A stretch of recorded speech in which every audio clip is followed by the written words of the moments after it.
बिस्मिल्लाहिर्रहमानिर्रहीम। अस्सलाम वालेकुम। उम्मीद है आप लोग खैरियत से होंगे। आज जो मैं लेक्चर बनाने जा रहा हूँ, वही सबसे पहली चीज़ तो ये है कि पहले मैंने कहा था कि यार लेक्चर जो होगा वो नेक्स्ट वीक आएगा। लेकिन जब मैं लेक्चर का सोच रहा था ना, मैंने कहा यार ये चीज़ें आधे घंटे में कवर नहीं हो सकती, क्योंकि मेरी कोशिश यही है कि ये जो चीज़ें हैं ये आधे घंटे के अंदर अंदर कवर हों, यानी लेक्चर जो है वो आधे घंटे का बने। बट जब मैं पढ़ने बैठा, मैंने कहा यार ये तकरीबन आधे घंटे से ज़्यादा की चीज़ है, ये जो मैं पढ़ चुका हूँ। फिर मैंने कहा कि चलो एक काम ये करते हैं, अभी फ़िलहाल एक लेक्चर बना देते हैं, क्योंकि वो चीज़ें 1 घंटे से ज़्यादा टाइम लेती। तो कुछ चीज़ें मैंने सेलेक्ट कर ली और अब मैं उस पे लेक्चर बना रहा हूँ, और आधे घंटे का ही ये लेक्चर होगा, ठीक है? इसलिए मैं अब रिकॉर्ड कर रहा हूँ। मैं पहले सोचा था अगले हफ़्ते पे दूँगा, फिर मैंने कहा नहीं, मुझे अपना खुद ही नहीं पता होता कि मैं क्या करने वाला हूँ, ठीक है? तो मैंने लास्ट टाइम बताया था, एक्सप्लेन किया था कि अच्छा भाई पहले बता दूँ, किसी ने मज़ाक नहीं उड़ाना है ग्लव्स देखकर। बहुत शदीद सर्दी हो रही है, हाथ जो है वो बिल्कुल बहुत मुश्किलों से गर्म हो रहा है, सही है? लिखने में थोड़ी-सी प्रॉब्लम हो सकती है। हमारे पास यहाँ पर अच्छा फेज़ रूल डायरेक्ट मैंने छलाँग मार दी, सॉरी। मैंने लास्ट टाइम बताया था कि मैं 2 लेक्चर हैं, एक सीपीपी ए, एक सीपीपी बी, ठीक है? सीपीपी ए, सीपीपी बी। सीपीपी ए में मैं इसमें रिपीट इसलिए कर रहा हूँ क्योंकि ये ज़ाहिर-सी बात है, ये सीपीपी ए में आएगा। चैप्टर नंबर 3 5 और सीपीपी बी में 4 6 है, ठीक है? इसका एक इंट्रोडक्टरी लेक्चर हो चुका है, आज इसका एक इंट्रोडक्टरी बना रहा हूँ मैं, ठीक? बुक कौन-सी फ़ॉलो कर रहा हूँ मैं? जेएम स्मिथ की बुक फ़ॉलो कर रहा हूँ, ठीक है? बात समझ में आ गई? आगे चलें? ये फ़ायदा होता है ग्लव्स में। अच्छा भाई, अब हमारे पास यहाँ पर इसको थोड़ा ज़ूम कर लेते हैं यार, अंधेरा-अंधेरा आ रहा है। अब हमारे पास यहाँ पे ये जो चैप्टर है, यार चैप्टर का नाम क्या था? चैप्टर का नाम मैं भूल गया। चैप्टर 3 था ये? चैप्टर का नाम मैं भूल गया।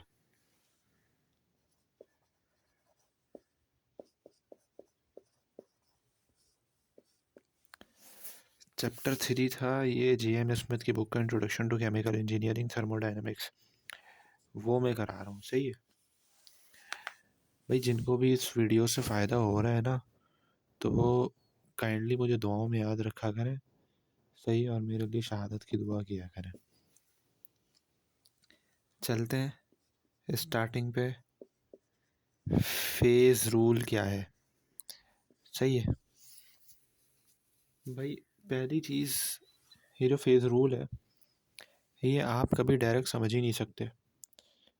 इससे पहले अगर आपके कुछ कंसेप्ट्स पीछे के क्लियर ना हो ना, फेज़ रूल समझ नहीं आएगा, ठीक है?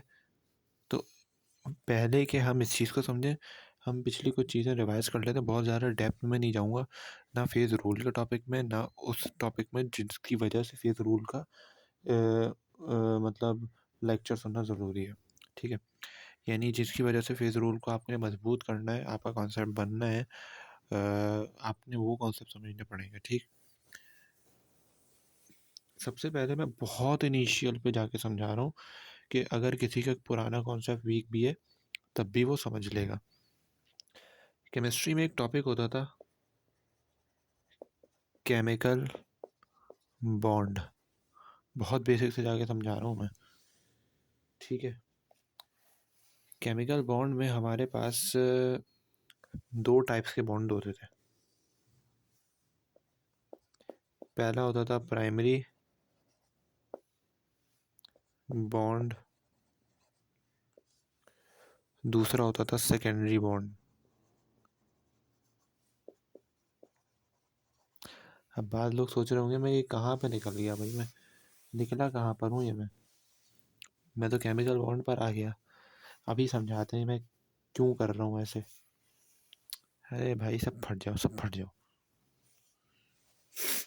प्राइमरी बॉन्ड में बेसिकली हमारे पास अ, दूसरा नाम होता था इसको कहते थे इंट्रा मॉलिक्यूलर बॉन्ड, इसको कहते थे इंटर मॉलिक्यूलर बॉन्ड।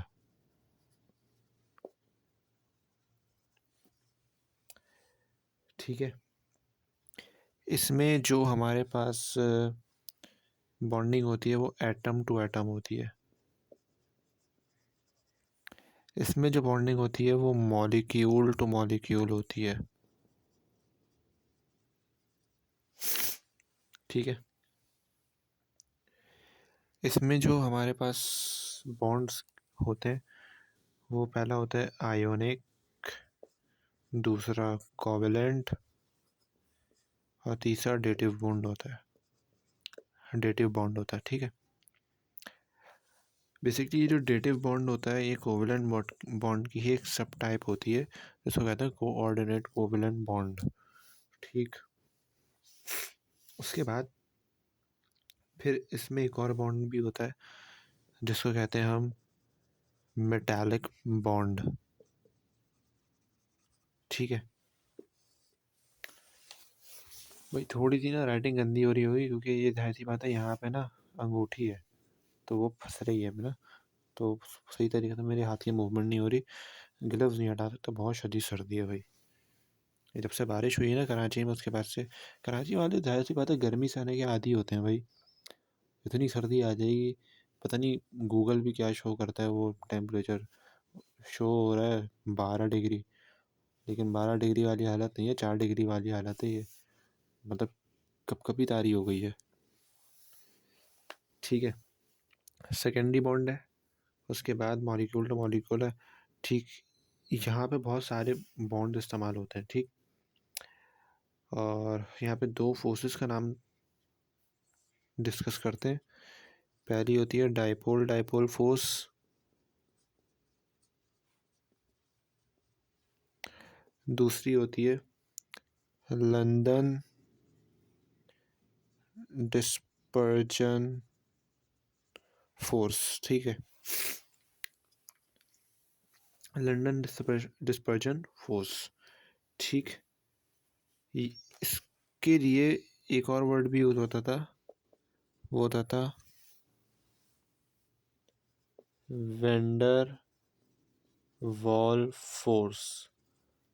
ठीक है, अच्छा ये था आज के लिए इंट्रो। जिसने अगर नहीं लिखा हो तो माजरत यार, मैंने बताए बगैर मेरे रिमूव कर दिया, वीडियो को पीछे करके देख लो। अब बताने का मकसद क्या था, मॉलिक्यूल टू मॉलिक्यूल जो अट्रैक्शन होती है ना, यानी वो कमज़ोर होती है, यानी प्राइमरी बॉन्ड जो होता है वो मजबूत होता है, जिसमें प्राइमरी बॉन्ड में भी अलग अलग तरजीहात होती हैं कि आयोनिक ज़्यादा मजबूत है, कोवलेंट कम मजबूत है, कोऑर्डिनेट उससे कम मजबूत है, जबकि सेकेंडरी बॉन्ड में होता है कि और ज़्यादा कमज़ोरी आ जाती है। ठीक है, जो कि आजकल मुझे हो रही है, उससे मुझे ज़्यादा सर्दी लग रही है। तो मॉलिक्यूल टू मॉलिक्यूल इसमें क्या होती है, अट्रैक्शन है, लेकिन अच्छा बाद जगहों पे ये बॉन्ड बनाते भी है, बाद जगहों पे नहीं बनता, जस्ट अट्रैक्शन होती है मॉलिक्यूल टू मॉलिक्यूल। ठीक, पहली चीज़ मुझे समझानी थी ये क्या नाम था इसका, वंडर वॉल फोर्सेस। ठीक है, अब इसके बाद एक और चीज़ समझानी है। यहाँ पर हमारे पास है कंप्रेसिबिलिटी फैक्टर। ठीक है, अच्छा यहाँ पे ना अभी फेज रूल के बाद एक टॉपिक और भी आता है विरियल इक्वेशन का, वो कवर नहीं करेंगे, उसमें अलग जाहिर सी बात है न्यूमेरिकल्स भी हैं और वो सब भी है, तो वो हम बाद में देख लेंगे। ठीक, फिलहाल हम कंप्रेसिबिलिटी फैक्टर पे बात कर रहे हैं। तो कंप्रेसिबिलिटी फैक्टर को Z से डिनोट किया जाता है। अब यहाँ पर एक कॉन्सेप्ट सुनो। ठीक है, हमारे पास गैसेस कितने टाइप्स की होती हैं, दो टाइप्स की, एक होती है रियल, एक होती है आइडियल। ठीक, दो टाइप्स की गैसेस हैं, एक है आइडियल, एक है रियल। आइडियल गैस की कोई एग्जिस्टेंस है ही नहीं, नॉट एग्जिस्ट। जबकि ये क्या है, ये एग्जिस्ट करती है। अब इधर देखो भाई, बहुत ज़्यादा हाई टेम्परेचर पे, बहुत ज़्यादा लो टेम्परेचर पे क्या होता है, गैस का बिहेवियर होता है, वो as an ideal gas behave कर सकता है। मिसाल के तौर पर जैसे कि कोई एक गैस है, उसका मैंने नाम दिया ए, गैस ए है। गैस ए का टेम्परेचर बहुत ज़्यादा कम हो गया, इसने अपने रियल बिहेवियर से थोड़ा डेविएट करके आइडियल बिहेवियर की तरह बिहेव किया। यहाँ पे क्या था, रियल बिहेवियर था। टेम्परेचर बहुत ज़्यादा नीचे चला गया, उसने क्या किया, आइडियली बिहेव करना शुरू कर दिया। ठीक है, यानी इस पॉइंट पर आकर वो क्या हुआ, थोड़ा सा कन्वर्ट हो रहा है आइडियल पर। ठीक है, यानी आइडियलिटी की तरफ जा रहा है, बट दैट्स नॉट मीन कि वो आइडियल गैस है, कि वो चार्ल्स लॉ और बॉयल लॉ को फॉलो करना स्टार्ट कर दे। ठीक है, अब कंप्रेसिबिलिटी फैक्टर क्या होता है, कंप्रेसिबिलिटी फैक्टर होता है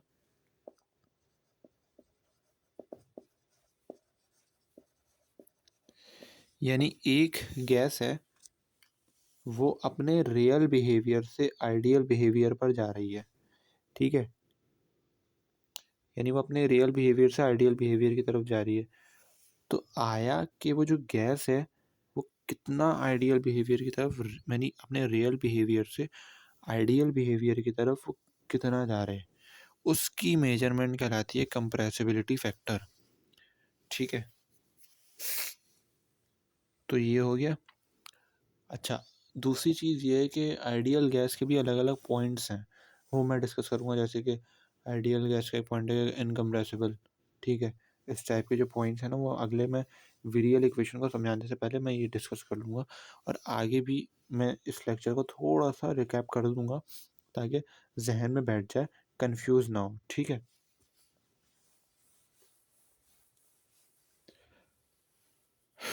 अब यहाँ पर वैंडरवाल फोर्सेस तो बता दी, वैंडरवाल इक्वेशन भी सुन लो भाई।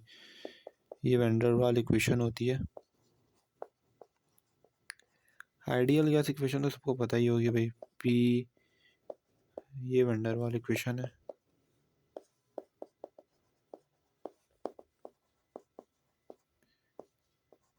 बेसिकली ये आइडियल गैस इक्वेशन होती है ना, P V is equals to n R T, उसी की थोड़ी सी मॉडिफिकेशन है ये वाली जो इक्वेशन है ना, ये उसी की थोड़ी सी मॉडिफिकेशन है। ये बुक में मिल जाएगी, जी एम स्मिथ की जो बुक है ना, उसमें मिल जाएगी बहुत आसानी से साथ। अच्छा, ये हो गया, ये हो गया। अब मेरे ख्याल से शायद कोई मौजू बाकी रहा नहीं। अब चलते फेज रूल की तरफ। क्या है, प्यारा प्यारा नहीं लिख सकते ज़रा यार, ये मार्कर तो साथ ही नहीं दे रहा। अरे दादा, ये तो बड़ा साथ दे रहा है। ओ मेरे ग्लव्स गंदे हो रहे हैं, आय हाय, उफ उफ, क्या लिखा है, माशाल्लाह माशाल्लाह। बट ये इतना मोटा लिख रहा है, इससे फट रही है मेरी। भाई फेज रूल हमारे पास, सही है। अच्छा, ये कभी कभार क्लास के बोर्ड पे मैं करवाता हूँ ना, तो उसके लिए रखा है वाला मैंने, वो कोचिंग वगैरह में पढ़ाना होता है तो उसके लिए रखा हुआ है वाला मार्कर, क्योंकि वहाँ पे ऐसा पतला मार्कर अच्छा नहीं लगता, बड़ा बोर्ड होता है ना वहाँ। फेज रूल, फेज रूल में सबसे पहले हम समझते हैं स्टेट। स्टेट क्या होती है, यानी physical condition of a matter.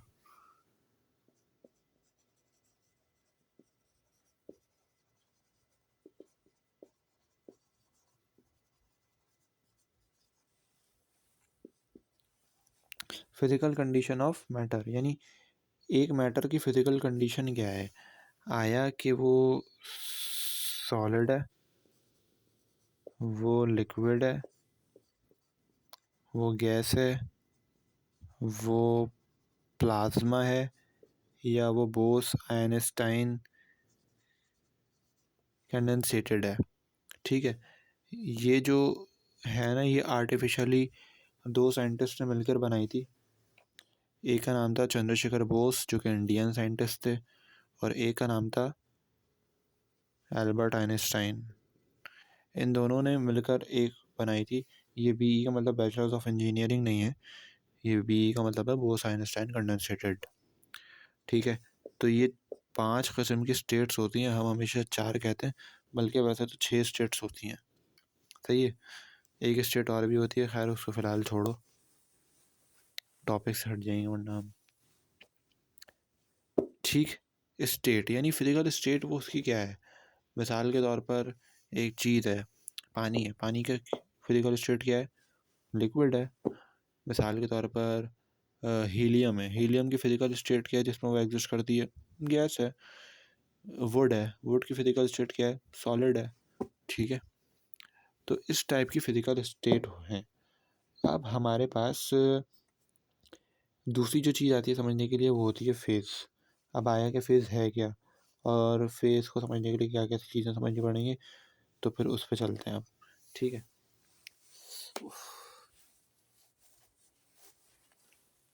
अच्छा भाई, अब फेज़ को समझने से पहले एक चीज़ मैं पहले ही समझा दूँ कि अगर आप फेज़ समझ रहे हैं तो फेज़ को समझने से पहले एक थोड़ी सी मुश्किल चीज़ होती है, वो फेज़ रूल के जो कुछ रूल हैं, टोटल मेरे 10 to 15 रूल्स हैं।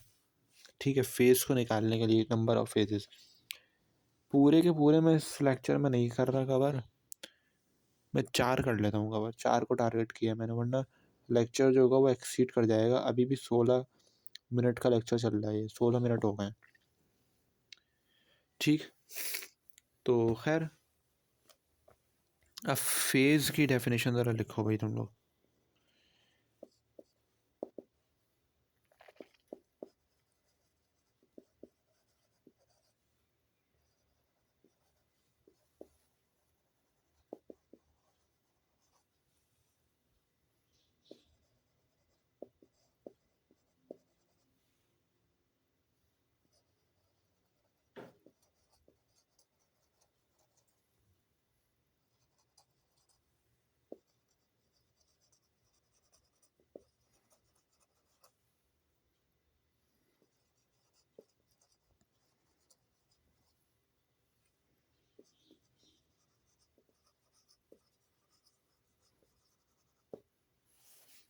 ठीक है,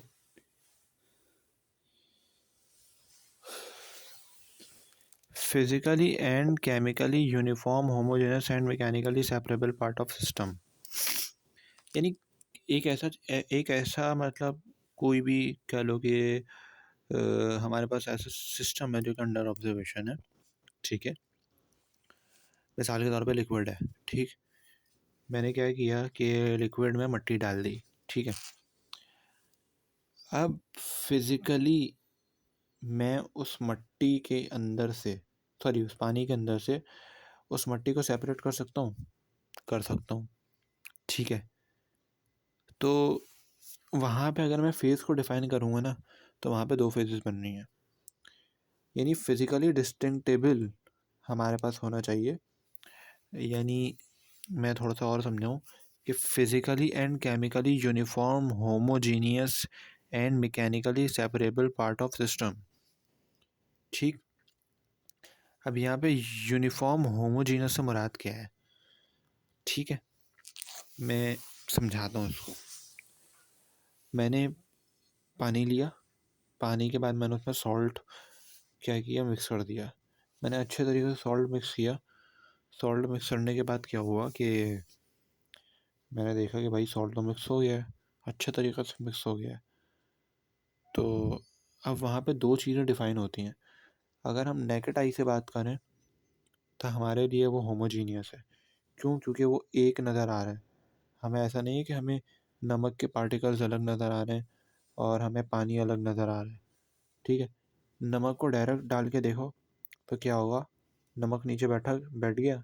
क्यों? क्योंकि आपने उसको सॉल्व भी नहीं किया, डिज़ोल्व नहीं किया, आपस में मिक्सिंग नहीं की। तो क्या हुआ, नमक के पार्टिकल्स नीचे जाके बैठ गए। जब नीचे जाके बैठ गए ना, सो दैट्स मीन के नमक जो है वो नीचे बैठा हुआ है, पानी अलग नज़र आ रहा है, नमक अलग नज़र आ रहा है। दैट्स मीन ये क्या है, यहाँ पे 2 फेजेस बन रहे हैं, हेटेरोजेनस है ये। ठीक है, होमोजीनियस नहीं है। होमोजीनियस तब तक नहीं हो सकता जब तक वो हमारे पास फिजिकली नेकेड आई से हमें एक ना दिखे। यानी मैंने मिक्स उसके बाद मिक्स किया, अब क्या हुआ, नमक पूरा डिज़ोल्व हो गया। अब क्या है, अब हमारे पास वो शो नहीं हो रहा, हम डिस्टिंक्ट नहीं कर पा रहे कि आया कि नमक कहाँ है और सॉल्ट कहाँ है, वो वाटर कहाँ है। ठीक, तो फेज़ में क्या है कि फिज़िकली डिस्टिंक्ट होना चाहिए। ठीक, तो हम उसको एक फेज़ मानेंगे।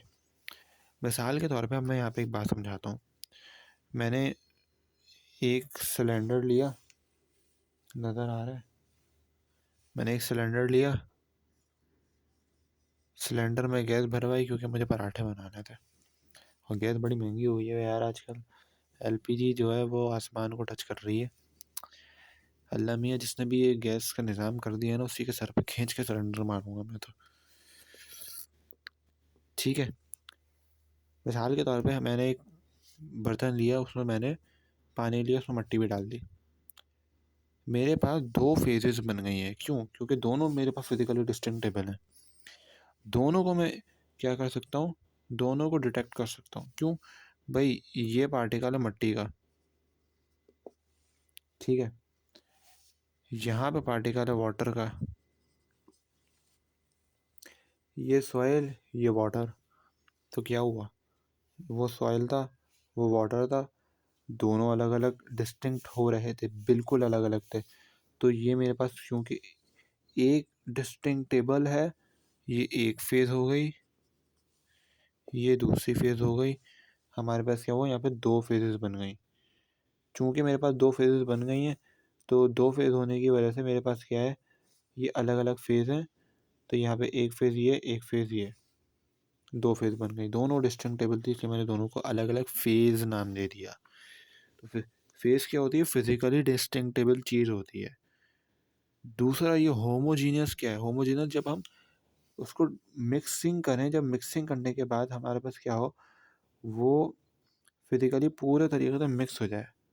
ठीक है, यानी वो पूरे तरीके से मिक्सिंग हो चुकी है, हमें नेकेड आई से एक दिख रही है। अब यूनिफॉर्म मिक्सिंग और होमोजीनियस में थोड़ा सा फ़र्क है।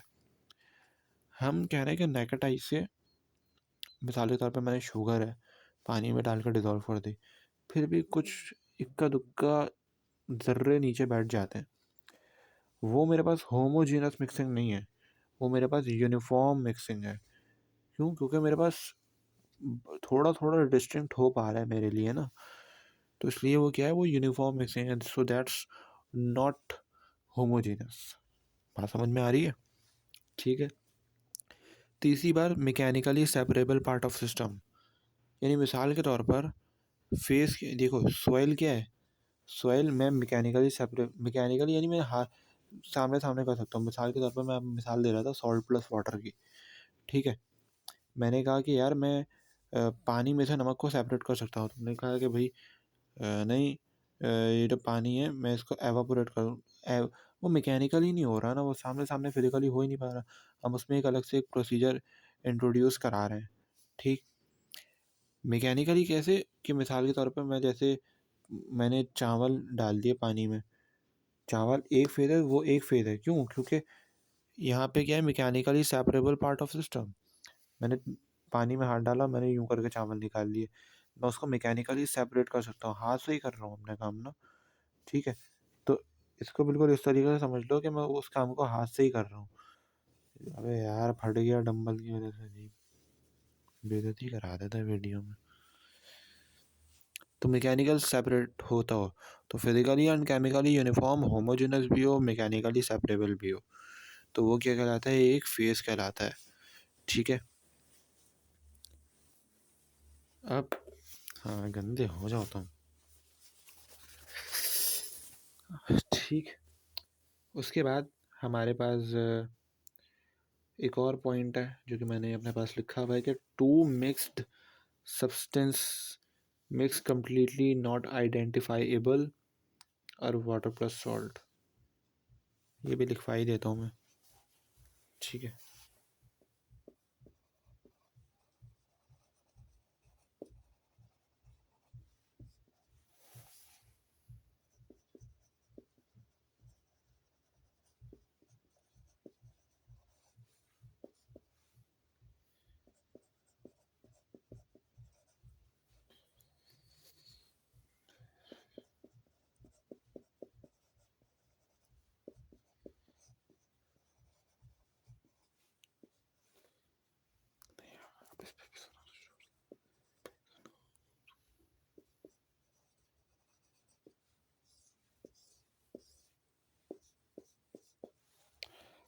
ठीक है, ये 3 बातें मैंने लिखी हैं। 2 सब्सटेंस अगर कम्प्लीटली मिक्स हो जाए, नॉट आइडेंटिफाइबल हो, वाटर प्लस सॉल्ट। ये मैंने जस्ट किसके लिए लिखा है, ये एग्जाम्पलरी तौर पर लिखा है। यानी लाजमी है कि अगर आपको फेज़ डिफाइन करना है तो वो कम्प्लीटली मिक्स हो गई हों और वो एक फेज़ बन जाए, तब जाके हम उसे एक फेज़ डिफाइन कर सकते हैं। जब तक वो कम्प्लीटली मिक्स नहीं हुई और आइडेंटिफाइएबल हैं, ठीक है?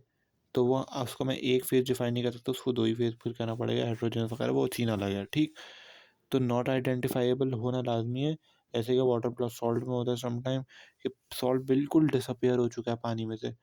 पानी में जायका ज़रूर है, केमिकली मौजूद है सॉल्ट, लेकिन हम उसको फिज़िकली डिस्टिंक्टिबल नहीं कह सकते। सो क्या है, वो हमारे पास 2 सब्सटेंस तो हैं, बट फेज़ क्या है, एक है। समझ में आ गया? अब यहाँ पे कुछ फेज़ के रूल्स हैं। अरे भाई!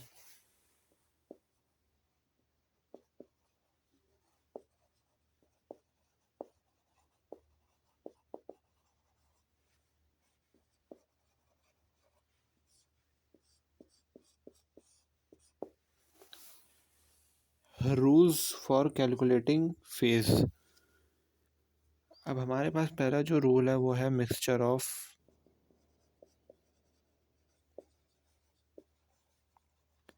गैसेस। भाई हमेशा याद रखना, जो मिक्सचर ऑफ गैसेस है हमारे पास ना, वो हमेशा, बल्कि मैं ऐसी एक ही फेज़ होगी, ठीक है? मैं ज़्यादा मिसाल देने में लंबी नहीं करूँगा, वो फेज़ एक ही होगी हमारे पास। मैं फेज़ को पी से शो कर रहा हूँ। मैं मिसाल देता हूँ यहाँ पे, मैं क्या कहना चाह रहा हूँ। देखो मिसाल के तौर पर फेज़ एक है। भाई मेरे पास नाइट्रोजन है, हवा की बात कर लेते हैं, ठीक है? एयर, नाइट्रोजन है, ऑक्सीजन है, और कौन सी होती है? नाइट्रोजन होती है, ऑक्सीजन होती है, और बाकी अदर गैसेस कर लो। ओजी मतलब अदर गैसेस। तो ये हमारे पास हैं। अब ये जो है मैं डिस्टिंक्ट नहीं कर सकता कि आया कि फ़लाँ में मैंने जो इन्हेल किया है मॉलिक्यूल, उसमें नाइट्रोजन का मॉलिक्यूल था, उसमें ऑक्सीजन का ये वाला मॉलिक्यूल मैंने इन्हेल किया है, अदर गैसेस में ये वाला मैंने मॉलिक्यूल इन्हेल किया है। That's not possible to detect. तो क्या होगा, मैं चूँकि मेरे पास अनडिस्टिंक्टेबल है, अनआइडेंटिफाइएबल है, तो वो फ़ेज़ क्या कहलाएगी, वो एक फ़ेज़ डिफ़ाइन होगी। तो मिक्सचर ऑफ गैसेस में जो रूल फॉलो हो रहा है वो क्या है, एक फेज़ है, ठीक है? अब इससे पहले कि मैं दूसरी तरफ मूव करूँ, मैं 2 चीज़ें समझाना चाहता हूँ। अभी थोड़ी देर पहले ही मैंने एक चीज़ लिखवाई थी, यहाँ पे मैं 2 चीज़ें बताता हूँ।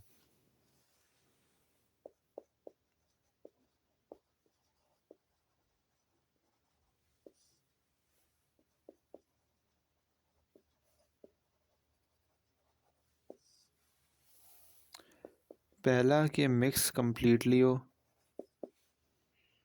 दूसरा कि नॉट आइडेंटिफाइएबल हो। एग्ज़ाम्पल के तौर पे वाटर प्लस सॉल्ट। अगर मैं यहाँ पे बात करूँ तो मिक्स कंप्लीटली हो,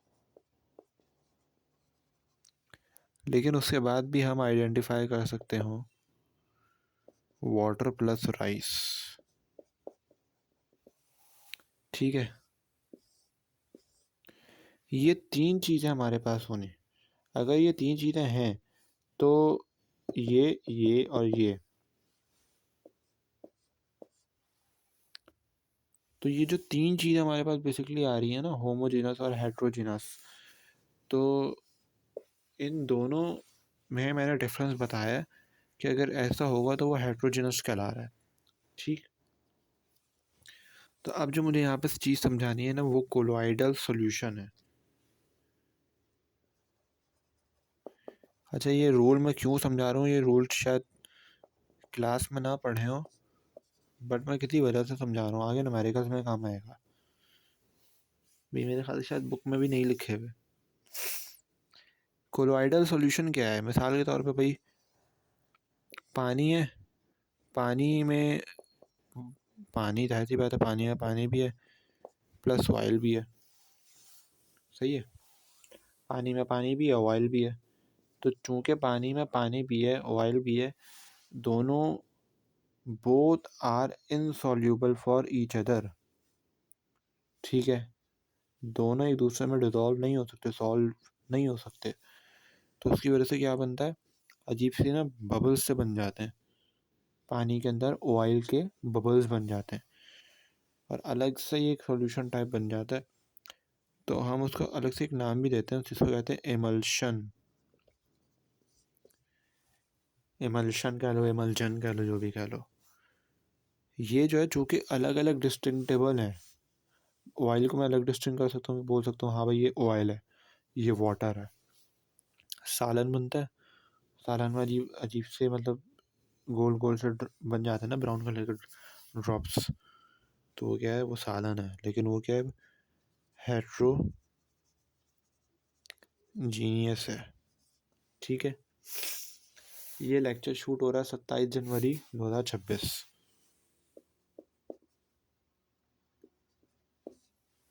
ठीक है। अब आखिरी एक चीज़ मुझे समझानी है, डिग्री ऑफ फ्रीडम।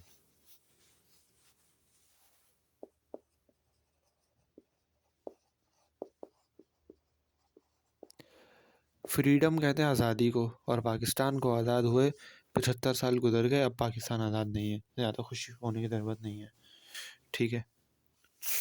तो degree of freedom, degree of freedom है क्या, ठीक।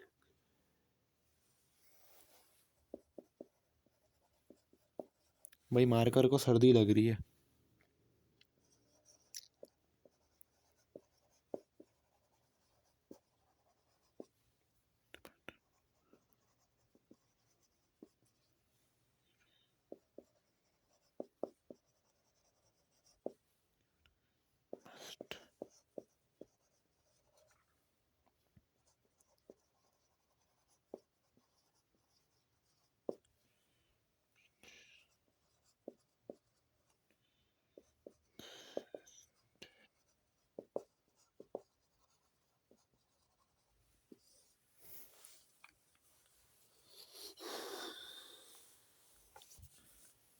भाई number of independent variable that must be fix to completely define the state of system, ठीक।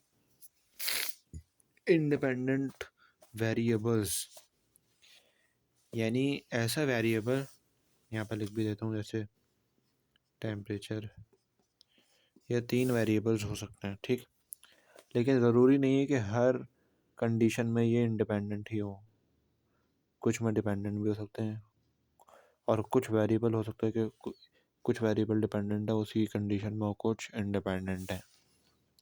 मिसाल दे देता हूँ, जैसे पानी है, मैंने पानी का टेम्परेचर चेंज किया, मैं पानी का टेम्परेचर लेकर गया 20 डिग्री सेंटीग्रेड से 70 डिग्री सेंटीग्रेड तक, पानी में कोई चेंजिंग आई, पानी की स्टेट में चेंजिंग आ गई। पहले हल्का गर्म था, या कह लो कोई नॉर्मल टेम्परेचर था, फिर हाई टेम्परेचर पे हो गया, स्टेट में टेम्परेचर की चेंजिंग आ गई, ठीक है। लेकिन फेज़ में कोई चेंज नहीं आया। ऐसा नहीं है कि पानी हमारे पास लिक्विड से गैस में कन्वर्ट हो गया, no, just there is a change in a temperature. हमारे पास टेम्परेचर में चेंज आया है, 20 से 70 डिग्री पे चला गया पानी, यानी मैंने पानी को 20 से लेकर 70 पे लेकर गया, वेपराइजेशन नहीं हुई। तो वेपराइजेशन चूँकि नहीं हुई है, तो मैं कह सकता हूँ कि मेरे पास जो टेम्परेचर था वो इंडिपेंडेंट वेरिएबल है, यानी वो किसी कंडीशन पर डिपेंड नहीं कर रहा था। अगर मैंने उसको चेंज किया तो ऐसा नहीं हुआ कि वो किसी पर डिपेंड कर रहा था, उसको चेंज करने की वजह से वो भी चेंज हो गया। यानी पानी के टेम्परेचर को चेंज करने की वजह से पानी की स्टेट फेज़ भी चेंज हो गया, कि पानी गैस में चला गया, वेपर में चला गया। तो क्योंकि देखो, लिक्विड फेज़, लिक्विड वाटर अलग फेज़, और वेपर एक अलग फेज़, तो 2 फेजेस डिस्टिंक्टेबल हो गई ना, इसलिए टेम्परेचर को चेंज करने की वजह से वो चेंज हो गया। तो ऐसा तो नहीं हुआ, बिल्कुल ऐसा नहीं हुआ भाई। तो हमारे पास ये क्या हुआ, डिग्री ऑफ फ्रीडम, ठीक।